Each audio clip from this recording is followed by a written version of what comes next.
Et un autre argument qui va dans votre sens, cette fois-ci de manière beaucoup plus générale sur la mémoire en général, on sait que non seulement la prise de conscience, mais la mémorisation consciente d'une information est d'autant plus forte qu'elle a une valence émotionnelle forte pour l'individu. Alors, on peut rentrer dans l'histoire subjective des individus, mais pour avoir des repères, par exemple, qu'on utilise en clinique, des repères fondateurs un peu universels pour l'histoire des patients qu'on voit, eh bien, les événements vraiment très marquants de l'histoire sont souvent très, très, très bien mémorisés par les individus. Donc, par exemple, depuis plusieurs années, depuis 2001, lorsque vous demandez à quelqu'un qu'est-ce que vous étiez en train de faire lorsque vous avez appris l'attentat des tours du World Trade Center le 11 septembre 2001, eh bien, alors que vous n'êtes pas capable, en général, de dire ce que vous avez dîné il y a 3 semaines, savoir dire ce que vous viviez au moment où vous avez eu cet événement-là, vous êtes capable de le faire. Ce qu'on appelle des souvenirs flash. Vraiment quelque chose qui va sans... Alors ça existe pour des événements qui ne sont pas ça, mais qui sont votre vie à vous, qui est différente de celle des autres. Mais pour dire que émotion et conscience, évidemment, ont des rapports très étroits, mais peuvent être quand même dissociés à un certain point. Voilà. Oui. Alors, il y a une question tout en haut, sur votre droite.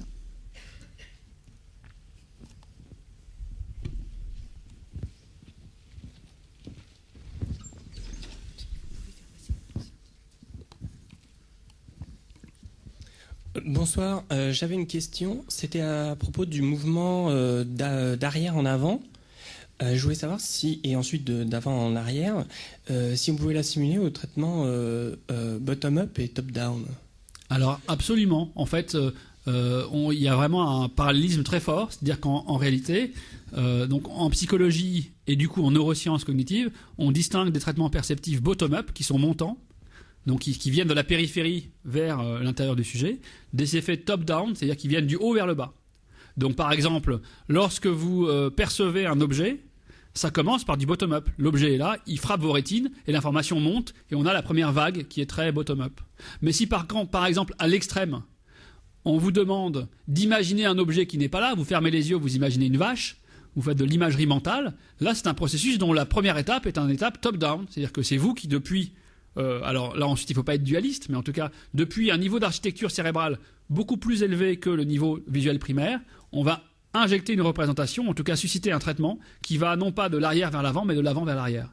Et donc en effet, on a plutôt une vision, une interprétation de ces phénomènes comme étant la vague montante qui est du bottom-up et du top-down. Et ce qui se passe, c'est que très vite, le bottom-up et le top-down vont circuler et les deux vont se mélanger. Voilà une question sur votre droite encore. Oui, alors d'après ce que vous avez dit, un réflexe d'un dixième de seconde, par exemple, c'est quelque chose d'inconscient.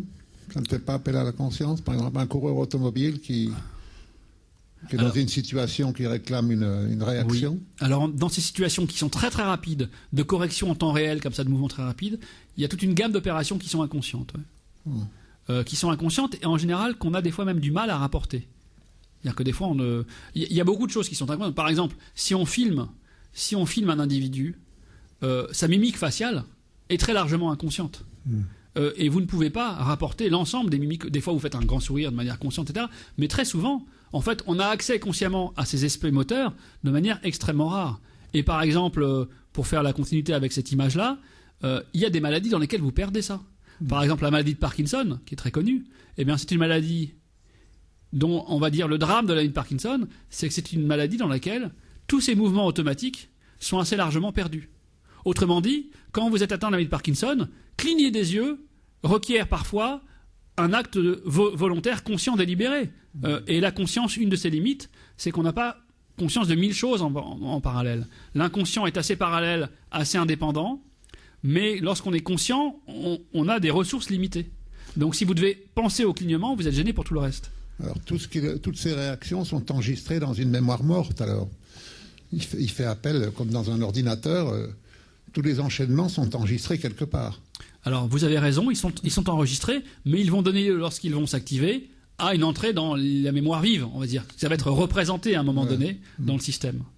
Alors on a une métaphore, hein, souvent on parle de ça, c'est que lorsqu'on parle de cette psychologie cognitive, donc de l'information, évidemment, le traitement de l'information, l'architecture fonctionnelle du traitement de l'information qu'on sait le mieux décrire, c'est essentiellement quand même, en termes de traitement justement, c'est des architectures informatiques. Alors souvent les gens s'offusquent de ça. mais moi je m'offusque presque que les gens s'offusquent de ça.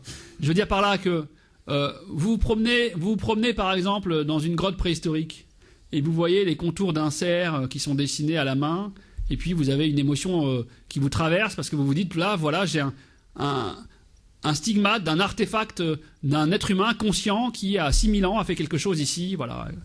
Mais quand vous voyez un PC avec un port USB 2, ça tombe aussi d'un cerveau humain, quoi. L'ordinateur, c'est une créature, c'est une production de l'intelligence humaine. Donc, autrement dit, le cerveau ne fonctionne pas comme un ordinateur. Mais par contre, pousser des cris d'orfraie parce qu'on fait une comparaison parfois entre l'architecture de l'ordinateur et de l'esprit, d'après moi, c'est aussi peu humaniste qu'on peut vouloir le croire. Voilà, il ne faut pas être radical, mais il n'y a pas de quoi s'étonner de l'informatique. C'est pas un système totalitaire, c'est un cerveau qui invente les ordinateurs. D'abord, merci pour la clarté de vos propos et puis les résultats que vous nous faites partager. Moi, j'ai 2 questions. La première, quel lien il y aurait entre conscience et intuition? Et puis, qu'est-ce qu'on pourrait dire des relations entre les résultats que vous nous montrez et puis, par exemple, le mode de fonctionnement de surdoué? Alors, c'est des questions auxquelles j'ai quelques éléments de réponse, mais j'en ai pas beaucoup. Mais c'est clairement, là aussi, l'exploration des différentes aptitudes des êtres humains dans les facultés mentales, c'est quelque chose d'assez intéressant. Alors, pour l'intuition, qu'est-ce qu'on peut dire? L'intuition, il y a plein de travaux sur l'intuition. Il y en a plein aussi que j'ignore. Mais un des résultats qui me semble intéressant, c'est quelque chose même qui est assez ancien, qui correspond en fait à des travaux sur la découverte en mathématiques ou en physique théorique, par exemple. Et vous savez peut-être que des mathématiciens comme Poincaré, Henri Poincaré, et Einstein en physique, par exemple, ont évidemment beaucoup écrit sur leur modalité de fonctionnement, de découverte, d'intuition, etc. Et quand on fait de la littérature de tout ça, et plusieurs auteurs l'ont fait, dont les noms là m'échappent, mais qui sont assez des classiques en fait dans ce domaine-là. Ce qui est décrit classiquement, c'est que par exemple pour la découverte scientifique, il y a un enchaînement de 4 processus qu'on peut retrouver habituellement. Le premier processus, c'est une phase de préparation. Donc ça veut dire, là aussi je prends des fois des images un peu radicales, mais ça veut dire, si vous entendez demain matin sur France Info qu'un physicien de l'Institut de hautes études a découvert une théorie qui unifie la gravitation et la physique quantique, ça vous intéressera peut-être, mais ça vous étonnera pas spécialement. Si on vous dit que c'est un charcutier qui fait ça, ça vous étonnera beaucoup. Pourquoi ? Parce que la phase de préparation, elle est consciente. Ça veut dire, les découvertes, elles ne vous tombent pas du ciel. Les découvertes, elles nécessitent un engagement conscient qui prend une vie en général. Donc vous êtes à une première étape où vous voulez résoudre un problème, etc. Vous posez consciemment le problème de manière extrêmement soutenue, avec beaucoup d'efforts conscients, beaucoup de pensées conscientes, donc vraiment tous les stigmates du traitement conscient. À cette phase de préparation suit une phase d'incubation. Et cette phase d'incubation, elle est vraiment décrite souvent par les grands chercheurs comme une phase dans laquelle vraiment ils mettent à distance le problème au bout d'un certain temps, ils essaient de plus y penser, ils font autre chose, etc. Et cette phase peut être plus ou moins longue. Et vous avez ensuite, lorsque ça se passe bien, une phase d'illumination. Et l'exemple le plus célèbre, c'est, je ne suis pas du tout mathématicien, mais Poincaré, par exemple, est connu pour plein de choses, mais notamment parce qu'il a découvert un objet mathématique qu'on appelle des fonctions fuchsiennes. Ne me demandez pas ce que c'est, mais c'est assez joli comme expression. Eh bien, l'histoire de Poincaré, c'est qu'il avait pensé à ce problème pendant très longtemps, et puis qu'un matin, il monte dans un bus à Paris, et en lançant son pied dans le bus, là, il a la phase d'illumination qui ressort, et donc vite, il va écrire son truc. Donc, et puis ensuite, vous avez la dernière étape qui est la phase de vérification. Ça veut dire que l'intuition, ou la découverte comme ça géniale, peut des fois être entachée d'erreurs, ou demande un travail d'affinage. Et là aussi, un exemple peut-être récent, c'est Andrew Wiles qui avait fait la démonstration, vous savez, de la conjecture de Fermat, qui a vraiment, c'est ces phases-là, quoi. Ça veut dire, c'est 20 ans d'activité, conscient, des étapes avec des illuminations, une vérification, une erreur, on reprend, etc. Donc, il semble, et sous l'angle de ce soir, il semble donc vraiment que cet aspect-là est un aspect qui fait appel vraiment au dialogue entre, on va dire, les aspects conscients et non conscients de notre fonctionnement. C'est-à-dire qu'on voit bien quelle est l'utilité du fonctionnement conscient. C'est un fonctionnement qui est volontaire, qui peut être maintenu dans le temps, etc. Mais il a des limites, c'est qu'il est effortful, il demande de l'effort, et surtout qu'il est limité en ressources. Alors que nos phénomènes inconscients, un peu comme le film que je vous ai montré, il y en a partout, ça fourmille, ça peut être extrêmement intelligent, ça peut être de la sémantique, ça peut être plein de choses, ça se fait en parallèle, donc c'est un traitement parallèle, donc avec des capacités de traitement beaucoup plus riches, mais par contre ça a des limites, c'est que ce